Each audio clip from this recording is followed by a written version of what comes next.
Bonjour et bienvenue sur Algomius. Aujourd'hui, je vais vous présenter un petit casse-tête qui s'appelle les tours de Hanoï et qui a été imaginé par un mathématicien français qui s'appelle Édouard Lucas au XIXe siècle.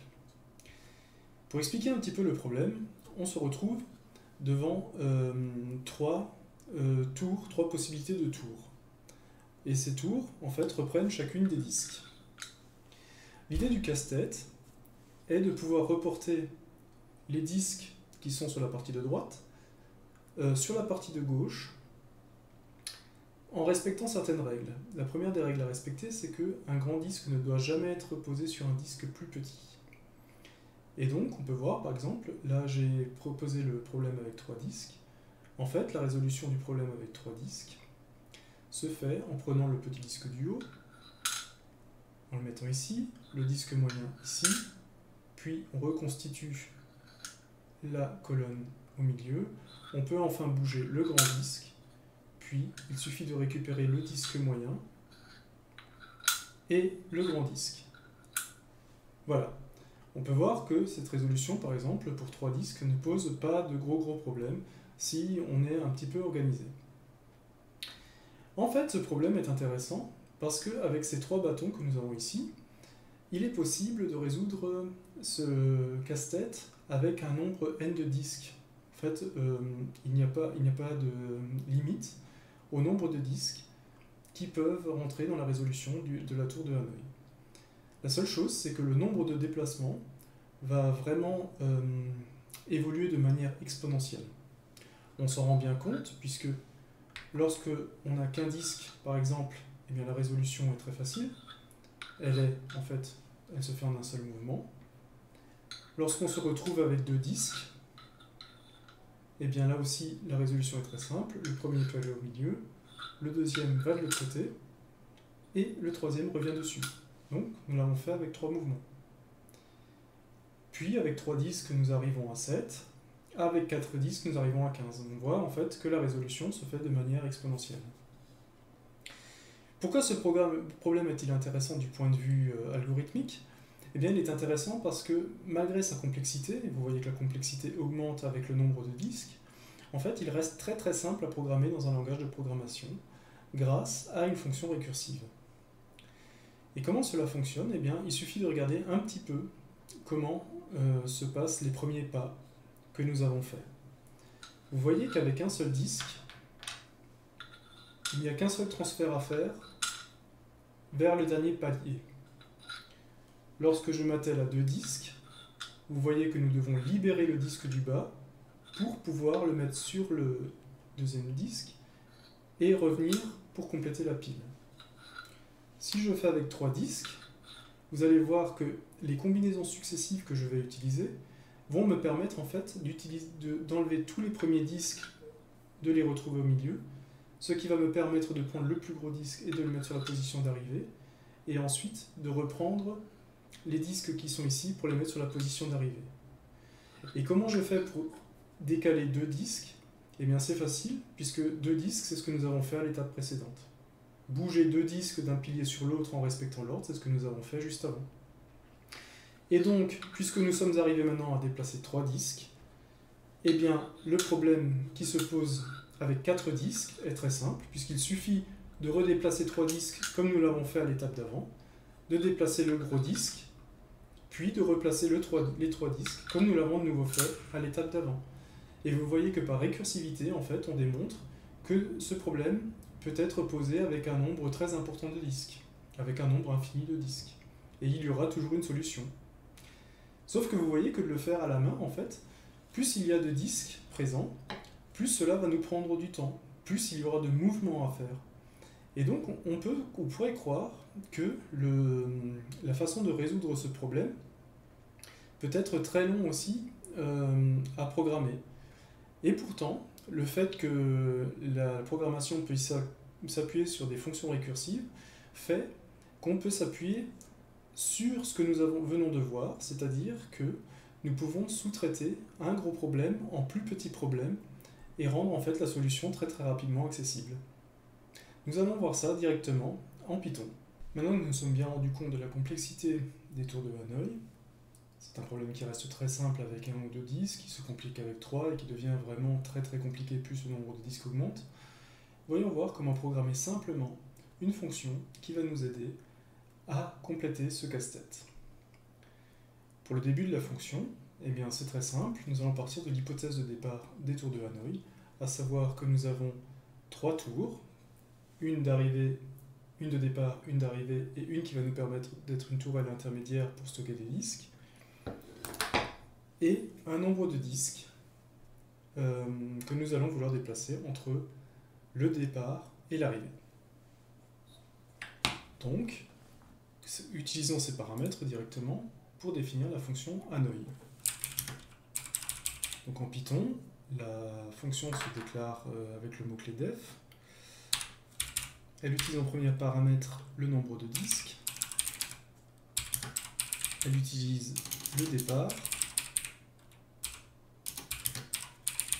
l'arrivée et le niveau intermédiaire.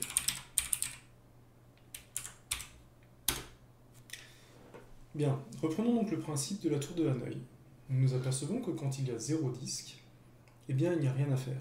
Le problème est déjà terminé. Ce n'est qu'à partir du moment où vous avez un disque qu'il y a obligatoirement un déplacement à faire. Donc le fait qu'il y ait 0 disque à déplacer est notre condition limite. Donc, si le nombre de disques est supérieur à 0, c'est uniquement dans ce cas-là qu'il y aura quelque chose à faire. Et que va-t-on faire dans ce cas-là? Eh bien, nous allons reprendre ce qui a été vu, c'est-à-dire que nous avons ce schéma suivant, nous avons n disques sur la tour de départ, et ce que nous voulons faire, c'est prendre les n-1 disques et les mettre sur le pilier intermédiaire, prendre le dernier disque, le mettre sur le disque d'arrivée, et reprendre les n-1 disques et les replacer ici. Et bien ça en Python, ça s'écrit très facilement à l'aide d'une fonction récursive. Et nous allons écrire exactement ce qui a été dit dans cette explication. Donc nous allons écrire déjà, nous allons rappeler la fonction Hanoï, cette fois-ci avec un nombre de disques moins 1, c'est-à-dire que si nous sommes partis avec 9 disques, cette fois-ci c'est les 8 premiers disques que nous voulons mettre sur le pilier intermédiaire. Ces piliers sont en ce moment sur le pilier de départ, et nous voulons les stocker sur le pilier intermédiaire. Et pour nous aider, nous pouvons nous appuyer sur le pilier arrivée, qui va servir à stocker des disques. Ok. Donc, après avoir lancé cette fonction, nous sommes dans ce cas-là. Nous avons stocké les n-1 disques sur le pilier intermédiaire et nous avons encore le gros disque ici. Donc, il faut maintenant prévoir l'événement où ce gros disque va se retrouver du pilier de départ au pilier d'arrivée. Donc dans cette aide à la résolution, nous allons simplement écrire print un déplacement de départ vers l'arrivée.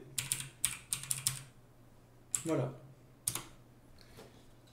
Donc nous en sommes à la deuxième étape. Le gros disque a été placé sur l'arrivée. Il ne reste donc plus qu'à prendre les n-1 disques et à les replacer sur le pilier d'arrivée. Pour terminer en fait le casse-tête. Eh bien, cela s'écrit tout simplement comme cela, Hanoï, donc on reprend les nombres de disques moins 1 qui sont sur la branche intermédiaire que nous voulons déplacer sur l'arrivée en utilisant le pilier de départ comme pilier intermédiaire. Et notre fonction qui résout le problème des tours de Hanoï est déjà terminée. Nous allons donc le tester. Donc, pour cela, je vais lancer int. Qu'est-ce que je vais pouvoir indiquer? Non, d'ailleurs Hanoï m'inscrit déjà tout. Donc je vais lancer la tour de Hanoï, cette fois-ci avec un exemple assez petit pour voir si tout fonctionne bien. Avec 3 disques.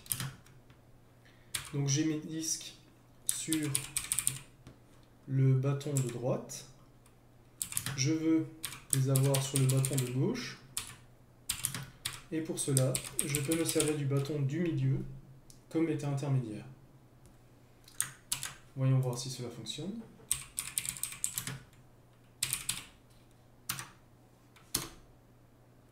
Ok. Donc je prends mes 3 disques. Et vous voyez que la résolution des tours de Hanoï me dit il faut que je fasse un déplacement de droite vers la gauche. Ensuite, il faut que je fasse un déplacement de droite vers le milieu, puis un déplacement de milieu de gauche vers le milieu, puis un déplacement de droite vers la gauche, puis un déplacement de milieu vers la droite, puis un déplacement de milieu vers la gauche, puis un déplacement de droite vers la gauche. Et j'ai terminé.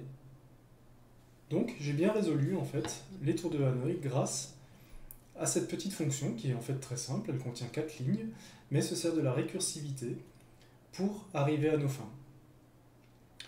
On peut essayer de prendre un exemple un peu plus compliqué, de 5 par exemple, et on voit que déjà il y a énormément plus d'instructions pour arriver à nos fins.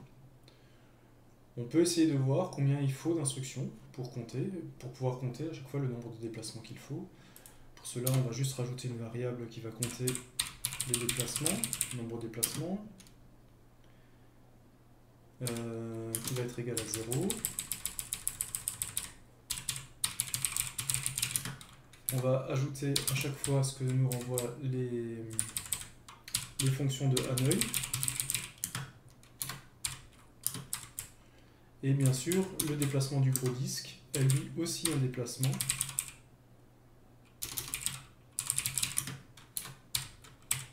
Voilà. Et il suffit de faire un retour de NB déplacement. Et cette fois-ci, il faut imprimer le résultat.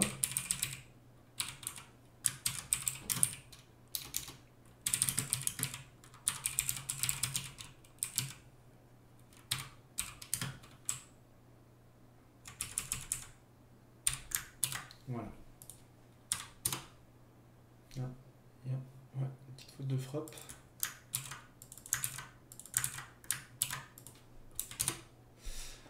Donc on s'aperçoit qu'avec 5 disques, on a déjà 31 déplacements. Si là on continue de monter, on passe à 15 disques par exemple, ça commence déjà à prendre un peu plus de temps. On se rend compte que la complexité de cet algorithme est exponentielle. Et là on se retrouve déjà à 32 767 déplacements.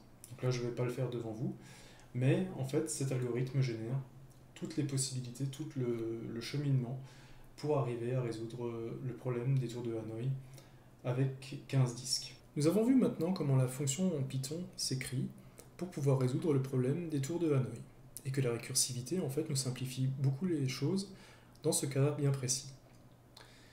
A l'aide de Pygame, la librairie graphique de Python, j'ai codé une petite appli qui nous permet de visualiser ce que le programme fait quand il résout le problème des tours de Hanoï. Et nous allons pouvoir suivre avec lui les différents déplacements. La première exécution va se faire avec 3 disques pour voir si le principe fonctionne correctement.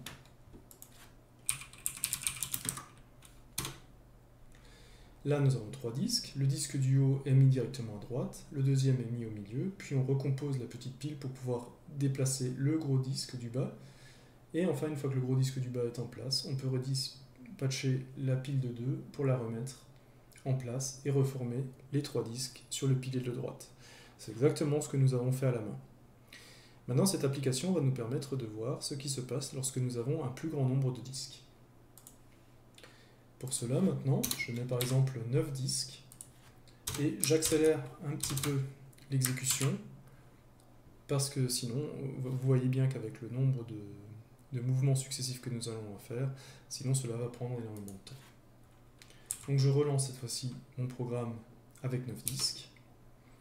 Et vous voyez en fait le grand nombre de mouvements et de recombinations qui ont été faites. Je vais peut-être le faire un tout petit peu plus lentement. pour qu'on s'en rende bien compte. En fait, les 3 piliers sont tout le temps utilisés. Et il y a un très grand nombre de mouvements pour résoudre ce casse-tête, mais, encore une fois, même avec un très grand nombre de disques, il est possible entièrement de le résoudre avec seulement 3 piliers, et ça, nous l'avons vu, ça s'explique avec le principe de la récursivité.